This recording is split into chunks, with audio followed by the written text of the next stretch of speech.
Happy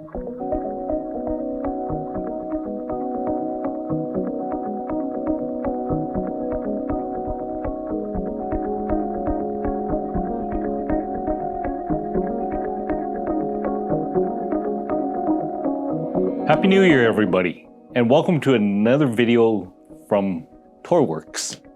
Today, I'm going to be working on this LEGO Creator set that's called GIFanimals, number 30666. Has 75 pieces. Now, the reason why I want to do this is I'm going to bring us back to a time when we had a set. Whenever we buy a LEGO set, it not only shows you what you can build from the set, but also what you can build out of the pieces that's not specifically given in the instructions. So in this set, you will have instructions to build each of these animals that you see on the front here in this poly bag. But there is a time when LEGO decides to give kids some ideas on what to build without the benefit of instructions. So what the kids have to do is they will have to study the picture, look at it carefully, look at the pieces that's in the photograph, and kind of decide, and by trial and error, how to put that picture together, like that alternate model in the picture together. Today I want to do the same thing. So as you can see in this set, you have a dog, a squirrel, and what looks like to be a lemur. But I'm not going to build different animals. I want to build machines. So you're probably wondering, well, this set, all these pieces are geared towards building animals. That may be the case, but that's where the beauty of LEGO comes in.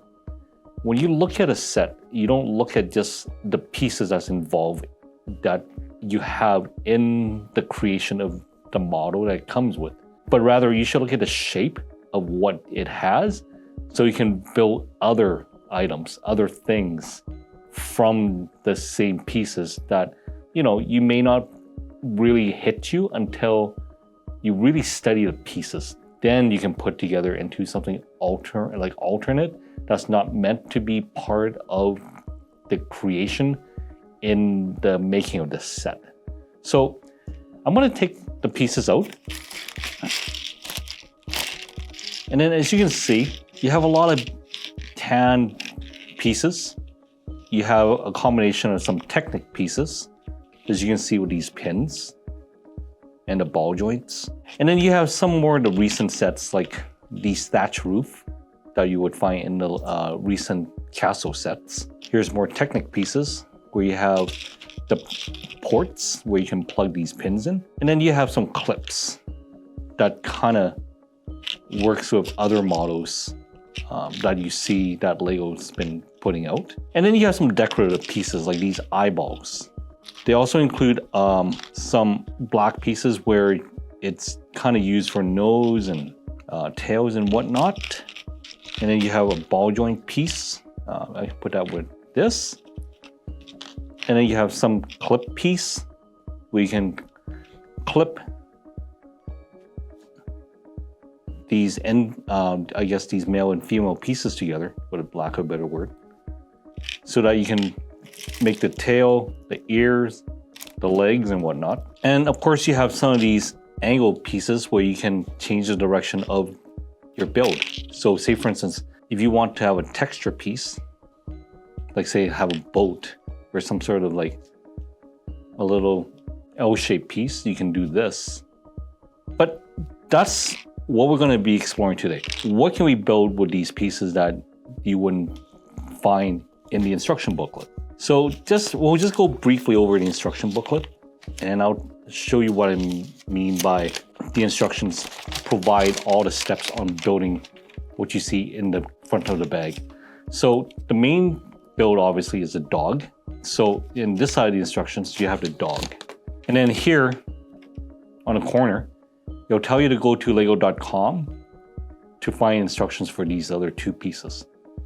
But for today, what I'm about to build has no instructions. I'm going to walk through everybody on how I achieve this model that I'm going to be building, and kind of give an idea what the process on how to build models that you typically wouldn't see on the set that it comes with, so that in the future, when you buy any other models, you can use the same principles to make your own creation, or mock, as they would call them in the Lego community. I'm going to build an excavator. An excavator is pretty much a large machine with a big shovel, has a track, like 2 sets of tracks on each side, and you have a command or some sort of control cabin. So what is the key feature in the said machine?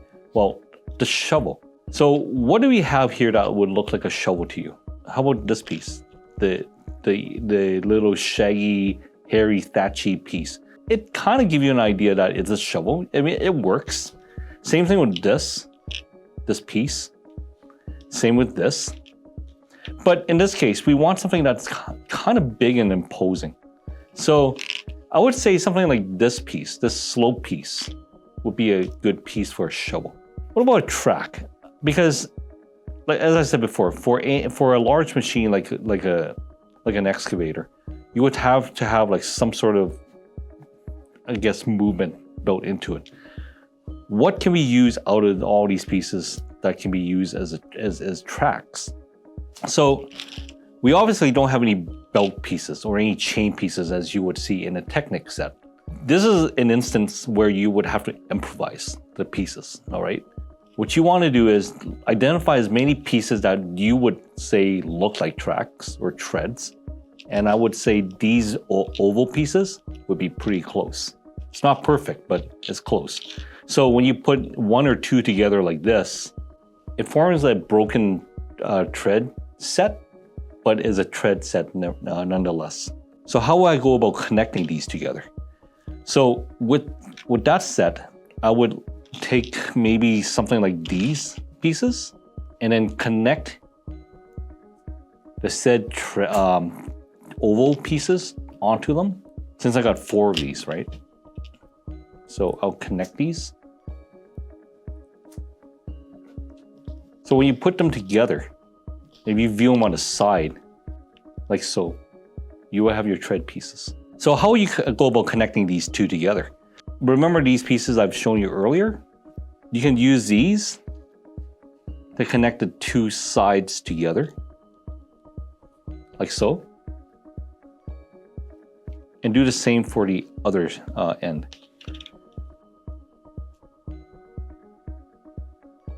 Like so.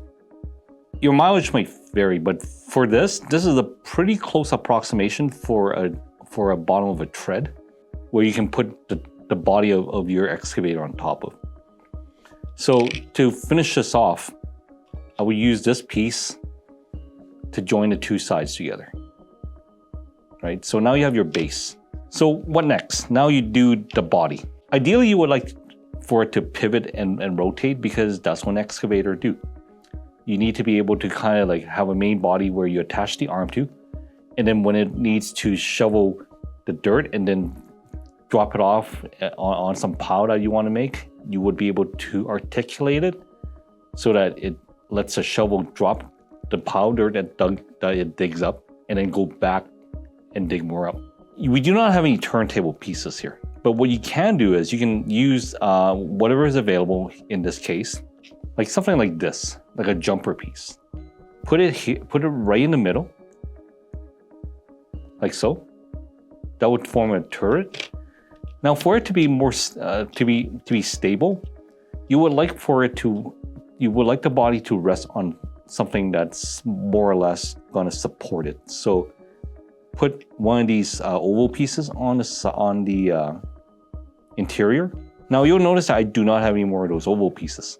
So what I can do is I can use one of these smooth pieces or one of these ingot pieces and put it in, but it's not the same level. It's not flush like the smooth piece. So what I'm going to do is I'm going to use a brown piece instead. I know it's going to look a little odd, but it functions well, so it's going to do. It's going to so it looks like this now. Now for the body. You want this to be able to support the arm. So you want to make it steady, but at the same time you want to give it enough character, distinguishing features and characteristics, so that when you look at it, you know this is an excavator. So I would build a body first. I would take these 2 plates, put it together like this, okay? And I'm going to build it up on this other side as well. So now you have somewhat of a longer body. Okay, so as you can see, if I mount it onto that jumper piece, you can pivot it freely like this. And it doesn't like come off or come loose because the base is pretty sturdy. So at this point, what you want to do is you want to build the general shape of the excavator. So what I do is I have all these port pieces.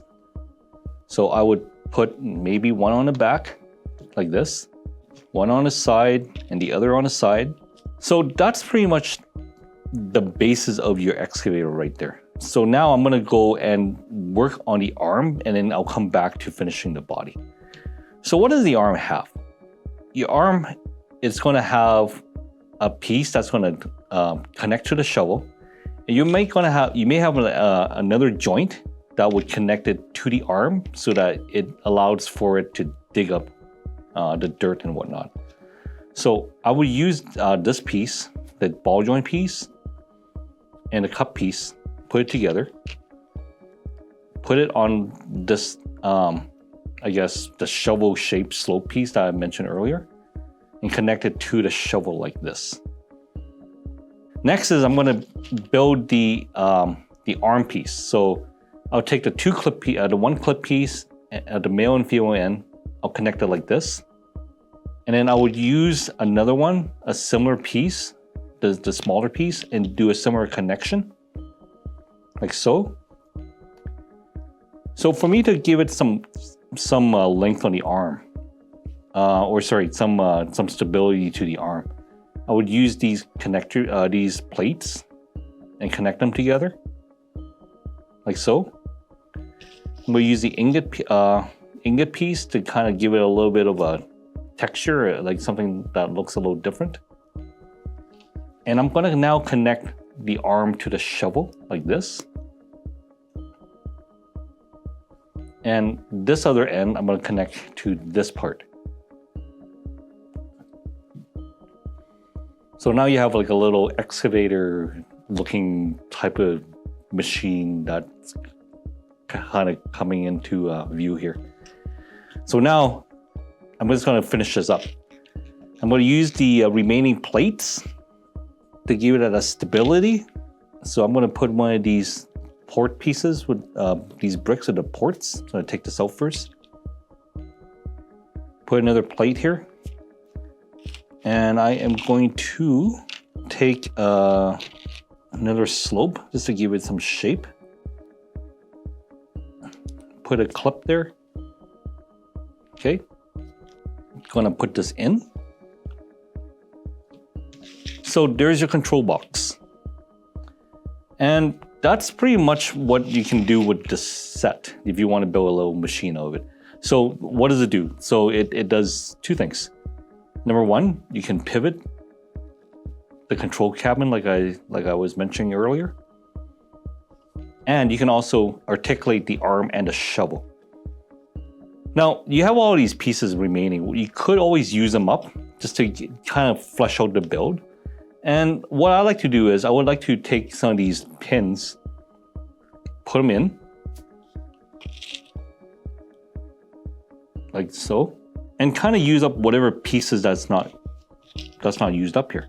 So I'm going to take this black smooth plate and put it on the side just to give it a little personality. And if you really want to make this a smooth, kind of like a smooth looking build, you can always just put a plate, like one of these plates, these smooth plates, underneath the cabin, like so. Put this back. So you don't see any studs on the cabin. Now you can also kind of smooth this out by putting these eyeballs here, if you want, eyeball pieces. Just to give it that little animalistic personality as well. So it's kind of like those cartoon characters where back in the days when Flintstones was around, you have animals that serves as machinery. So there you have it.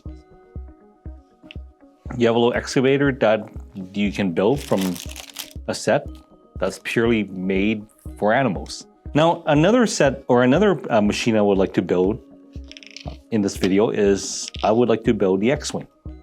Again, you have to look at the pieces that you have in front of you and go, okay, you know what? For me to build a spaceship, how is that possible? Well, you have to see what you're building first. So what do you have in an X-Wing fighter? An X-Wing fighter, you have the rear part of the ship where you have the next configuration. But they're basically these long pieces, these extension that comes out, and you have like lasers at the end.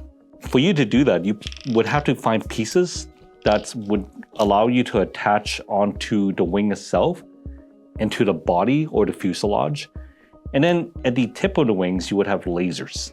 Because in the Star Wars universe, you have the blasters at the tip of the wing when they fight, when they do their dog fights in space. The other thing is the X-Wing fighter is known for the long nose.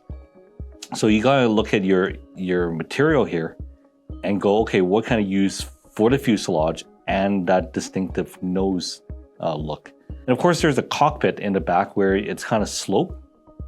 And you would also need some sort of landing gear and some sort of thruster on the back. So again, looking at the pieces that we have here, what do we have that kind of fits the bill? So again, we're looking at the wing, which is like the primary feature of the vehicle. What do we have here that would resemble a wing? We don't have a lot of long pieces. More importantly, we don't have a lot of pieces that we can use as a fuselage and a wing. So why not take the longest pieces that's available, which are these, and kind of use them as a basis for the X-Wing fighter. Now, we also have to look at the other components, which are like lasers. Since this piece doesn't come with like any weaponry, we would have to use our imagination and go, okay, what do we have that would look like guns? Well, we have these little jumper pieces, or these little pin connector pieces, half pins. We have these full pins. I guess we can use the eyeballs as lasers. And we can also use these regular plates as lasers.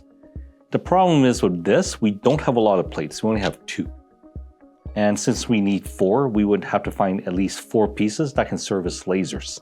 So right off the top of my head, I can see these pins, these black pins. And these are your typical Technic pins that you can just stick on at the end of pretty much anything and to make a connection. Speaking of which, how do you connect the pins onto the wing? So I see that we have these Technic connection pieces. And we also have, guess what? We have 4 of these. 1, 2, 3, and 4. So what we can do is we can connect these to the piece, like so. So you have to imagine that this is going to be your tip laser. We'll do that for both sides, the right and the left side. So for the left side, that's where you connect the pin to. Right side, you have to flip this over, like so. Okay. Now, what I said about the wing piece, connect these to that.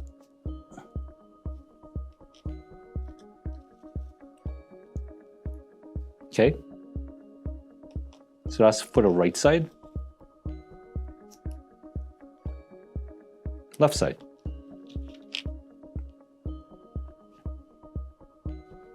Okay. Now the question is, how do you connect them to the main fuselage? So we have these clip pieces that I've used earlier. Okay. We have 4 of these. Okay. So I will clip them to the ends of the wing, like so.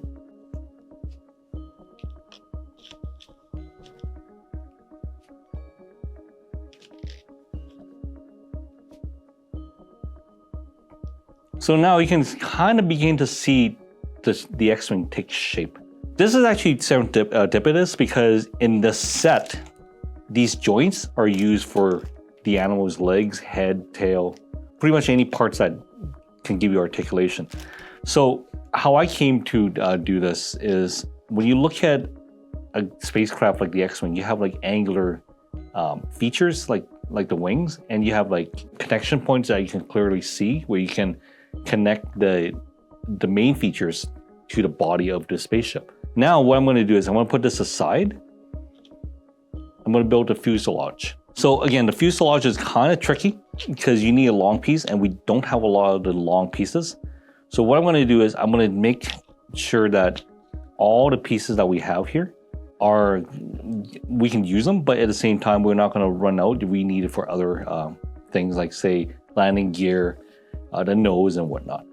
So in this case, what I'm going to do is I'm going to start with the head part, and I'm going to kind of see how long I can kind of extend this. So I'm going to kind of build this because the X-Wing has a really long nose. I'm going to see how long I can kind of build this. Now, I got to make sure that I have connection points for the wings. So I got to make sure that the body is stable as well.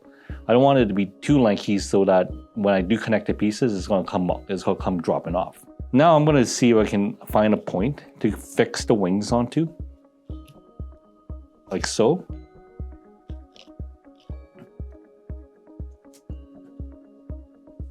Okay, that's for the bottom part.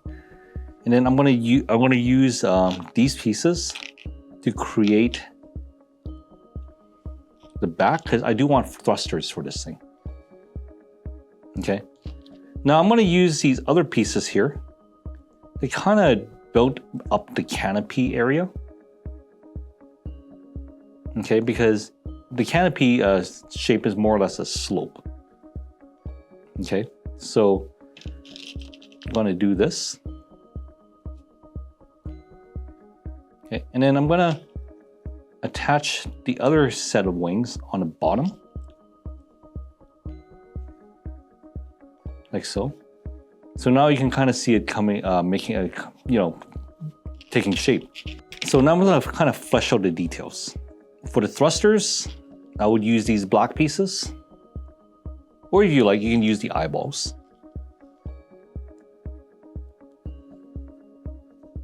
So there you go. And then I'm going to kind of flesh out the front. So for the front, I know we need a nose cone shape, so we can either take the slope again and build it on front, or we can just do something, however you want it, however you see fit. So what I'm going to do is I am going to make a little change here, and I'm going to experiment a little bit. So I am going to take these bracket piece, or for lack of a better word, and I'm going to attach this on the bottom. Now, this is doable, but it kind of looks kind of sloppy. So I don't like it. So I'm going to take this out.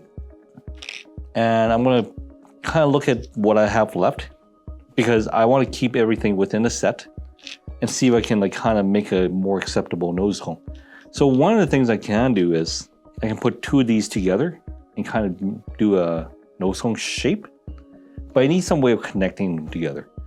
So what pieces I have left now is I can use this port piece, kind of build them together. The problem is it doesn't quite fit because the stud's in the way.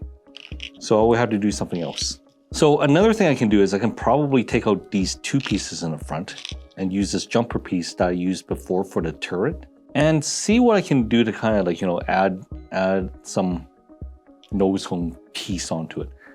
You all gonna notice that there's not a lot of pieces I can use for a nose cone. So maybe I can just use this little jumper piece as a nose cone itself, because this kind of sticks out, right? And you can kind of use that as that nose cone piece. Now, you'll see that this is actually not very stable because there's nothing clutching onto this plate. So you would want something to kind of keep that in place. So I would use these two oval pieces, kind of keep in place. And then use another piece just to kind of give it the smooth look. And do the same thing on the back here. And then for landing gear, I would reuse one of these things that I've used earlier and put it here. Just so that when it lands, it has something to kind of prop on, so it doesn't kind of fall flat on its face. So there you have it. Using this creator's GIF animal set, I made a little X-Wing of my own. So why is this important? Because a lot of times when we get a Lego set, we put it together. We do as the model pictures suggested, but we don't really go beyond that. Lego is known for one or two things. Number one, is supposed to give you a lot of creativity because you can use the sets and the elements to put together into whatever you want. But the other problem is a lot of times Lego don't give you the instructions, so you need to figure it out. So by using this method where you study the shape of the pieces of both your subject and what you have available, you can kind of bridge together the idea with the pieces and build whatever you can using the pieces available. So while this doesn't look 100% like the X-Wing, you have the basic shape to it. Now I'm gonna do one more build. I'm gonna do a bonus build here. I'm gonna do a very simple boat. Since we have a land vehicle, we have an air vehicle or a space vehicle, I'm gonna do a ship. So one of the things that we can do, again, using the same principle, is we identify what we see on a boat. A boat would have a hull. It would have a body. It would have some sort of like engine. And depending on what type of ship you're looking at, you can have sails, you can have like some sort of chimney.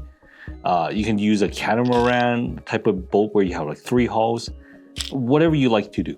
But before you put the model together, or before you even think about what you want to do, visualize what you want to build first. So in this case, I'm going to build a catamaran. So a catamaran is pretty much a boat with 2 secondary hulls on the side of it, so that it would give you that stability when you're sailing the boat on the ocean. It has a large sail. So what we need to build is the 3 hulls, the sail, and some sort of feature on the ship that would let you kind of like see that it's a boat. It's not like a spaceship or a car or some sort of animal. So by studying the pieces we have, you can see that you have these upward slopes or these inverse slopes. These would make great, I guess, what they call them, the pontoons. And then you look at the pieces that you have for the slopes. So if you invert these, they can also be the shape of a boat. So what you do here is, I would actually build the body first, just to make that connection between the two. Now, because I need pieces for the sail, I will have to use these plates sparingly. So I'm going to connect them together.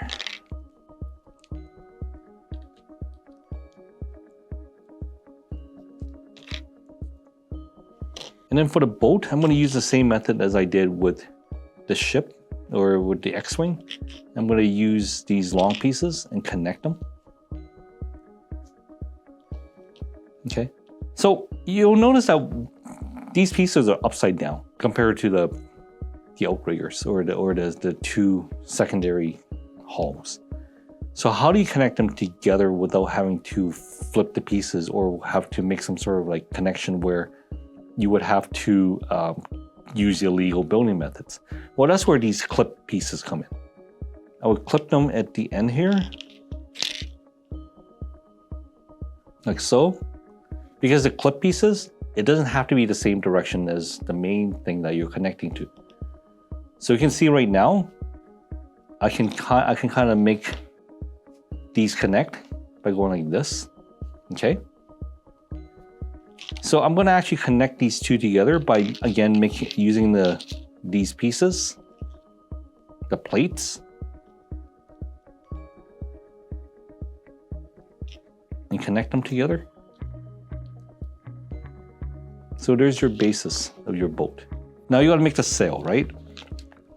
We're gonna have to use as many of these pieces as possible just to give it the appearance of a sail. Now that's not gonna be easy because there's not a lot you can work with.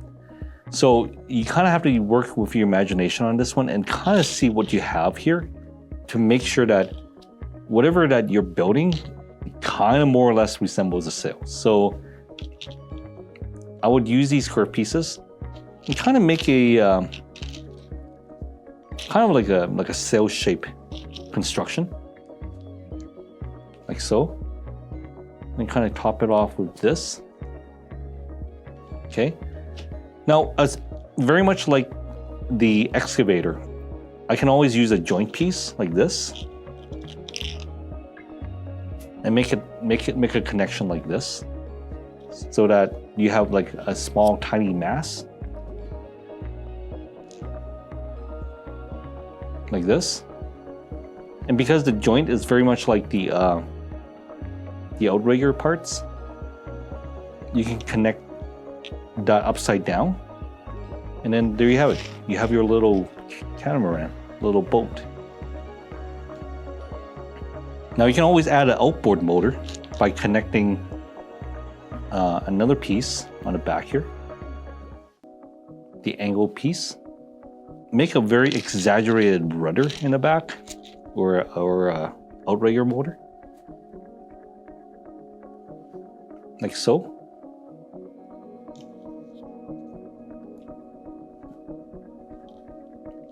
And then give it a little bit of detail, just to kind of like say, hey, this is an engine. So connect this, put it in the back here, like so. And then you have your boat. So again, what I did was very much like what I did with the excavator and the X-Wing. I study the shape of the subject I'm going to build, identify the pieces I have, approximate what pieces can be used as parts of the model that I'm going to build, and then kind of use various techniques to put the shape in place, or put the pieces in place to get the shape that you want. So in this case, you can see I have the two riggers, or the two pontoons, the main hull, the sail, the mast, the back of like the engine, the outrigger engine, or the outboard engine, motor, whatever. And then you have like the back hull that connects everything together. I am a huge fan of MOCs. This is what you call my own creation. In the LEGO community, that stands for my own creation. And it's something that is the joy of being able to work with LEGO. You don't always have to go with the models that LEGO come out with. I mean, they're great. A lot of them are great. But this is the gist, this is the backbone of what the LEGO hobby is. For a lot of us, we may get overwhelmed by looking at the pieces and go, oh, you know what? This doesn't look like a wheel, or this doesn't look like a wing. But if you use imagination, right, you can see that even these eyeballs, if you think really hard, for a set like this, they can be tires, they can be thrusters. I mean, they can be eyeballs, obviously. Or they can even be, say, laser blasters or spotlights or searchlights. For these connecting pins, very much like the X-Wing, they can be lasers. They can be mooring pins. Because if you put the pin the other way instead of inserting it all the way in, like that, you can pretend this is a harbor, like, you know. And this is where you moor your catamaran onto. A lot of times when we have a LEGO set, right, we're just happy with what we get to build out of it. But this is so much better because you invest a little bit of yourself into this model, into this project. So that's all for today. I hope you like what you watched. Follow us for more videos like this. I will be doing more of these like this in our future videos. Click the subscribe button on the bottom of this video here. Right there or right there, somewhere. And we hope to see you next time. Thank you.